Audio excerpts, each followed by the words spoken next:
Jiki Khalsa. Wahoguru Jiki Fateh. I want to thank Dr. Sandhu and Director Panan and so many others. It is great to be here. I thank you for the invitation to join you here to speak, but I thank you more for your friendship. And I look for this opportunity to convey to you, as you do, your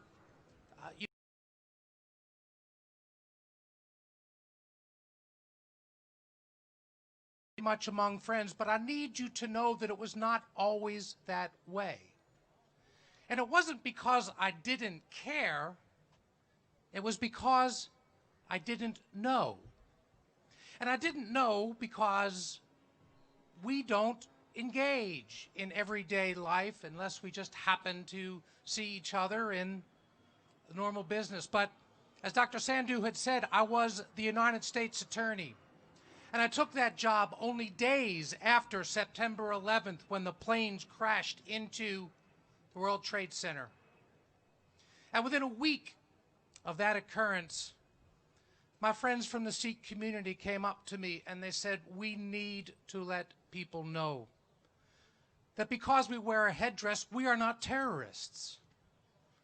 And it was the first beginning of a recognition that people have a tendency sometimes just to see in others what they want to see without knowing. And you here today have an opportunity, and I would say an obligation, to continue to be part of that educational process. It enabled me to then be a voice for you.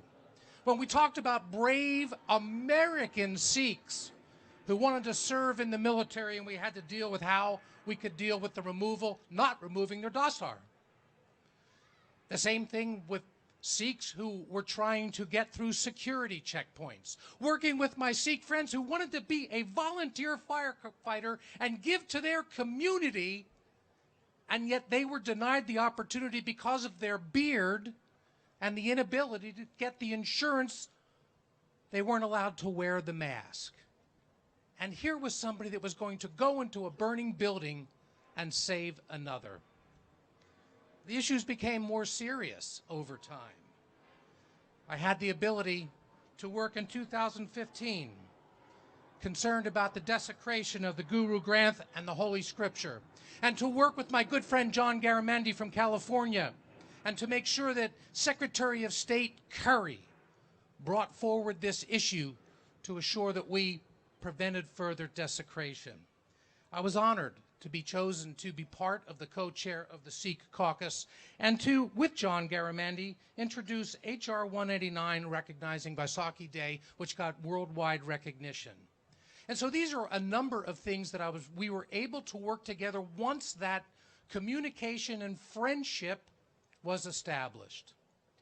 I have to tell you, I was not the first in Congress to deal with issues related to the Sikh community. And that is good that there was a foundation, because it's important to say here today that in 1994, during the presidency of Bill Clinton, 32 members of the United States Congress introduced a resolution recognizing the right of self-determination for Punjab. It was resolved by the House of Representatives with the Senate in concurrence that it was a sense of the Congress that the people of the province of Punjab, India, like people of all nations, have a right to self-determination and should be afforded the opportunity to decide their own future through a plebiscite sponsored or supervised by the United Nations. Congress called on India to recognize the right of the Sikh nation to peacefully pursue its self-determination, to peacefully decide for themselves their political future, to bring the issue of freedom for Khalistan and the issue of harm against the Sikhs to the United Nations in the name of freedom and democracy. And here we are 25 years later, and it is up to you to continue to assure that these issues are before the people of the world. Those Sikhs like you here today who have left your homeland but still have a deep personal tie there because it's the land of your birth, or because you have family or friends there, or maybe because you harbor a deep emotional connection to brave Sikhs who have tragically given their lives there in cause of liberty. You, the diaspora, some 5 million people, have a special role in teaching the world about your people's history and your cause. The world will not know unless you tell them. Some of you are here today because you're the children of parents who fled their homeland for a better life here in America. You were born here, it's what you know.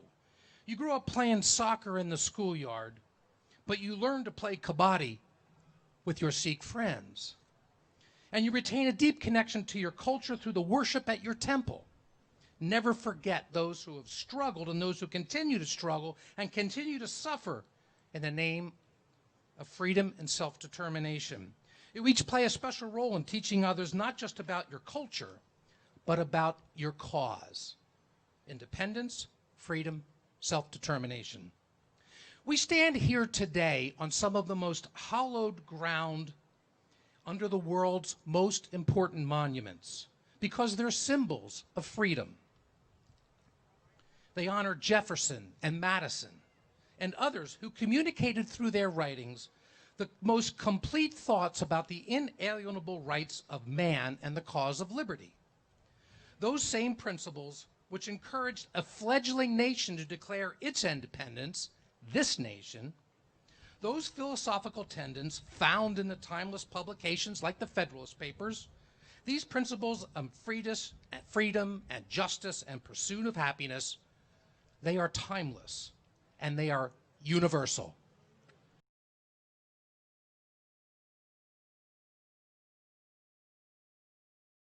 Today, to others whose service and sacrifice and perseverance inspired others not to quit when times got hard. Our first president, George Washington, the father of our nation, whose steadfast leadership at the most harrowing moments kept his army together at Valley Forge. He kept the confidence of believers bolstered in uncertain times. Let him be an inspiration to your perseverance.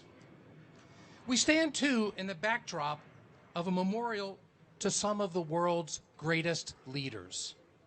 Right here, we look at Abraham Lincoln, who struggled at night just up the road with the weight of a nation on his shoulders. He watched brother turn on brother. In the midst of that carnage, he delivered the Emancipation Proclamation, declaring to the world that no ruling people have a right to hold others in bondage. We stand here in the reflection of a still pool where the resounding words of Dr. King still echo amidst the granite and the trees. He had a dream, and you too have a dream. And Dr. King reminded his nation and the world that the cause of dignity and freedom is never finished work, but must be sustained by each generation. And we stand here today on a very remarkably important day in American and world history, because it is June 6th, and it is the 75th anniversary of the brave men who hit the beaches on D-Day, not to fight for freedom for themselves, but to fight for freedom for others and other nations, so that the world may know what freedom and self-determination mean. Let them be a particular inspiration to you. What does the United Nations has said, and other referendums like Catalan or the United Kingdom in Scotland or Quebec or even Brexit, we appreciate that there has been a recognition of the right of people to self-determination and to bring that to a question. It also talks not just about your freedom, but your faith. I was inspired by some words at a recent prayer breakfast here in Washington with the leader of that prayer breakfast, Ted Wilson.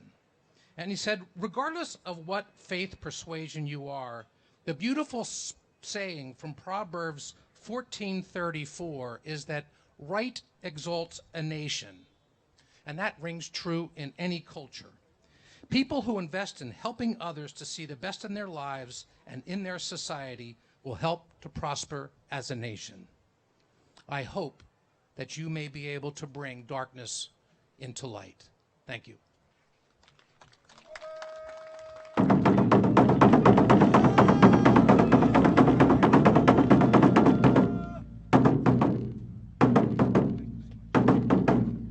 We want to thank the Congressman Patrick Meehan for standing up with us and supporting the right to self-determination. Now, together, we are releasing this document. This document has been specially prepared, has how we entitle the right to self-determination more than any other country or any other peoples. So I'm going to distribute this document to all my friends who are standing here, and we're going to take a picture together, and thank you again. Khalistan!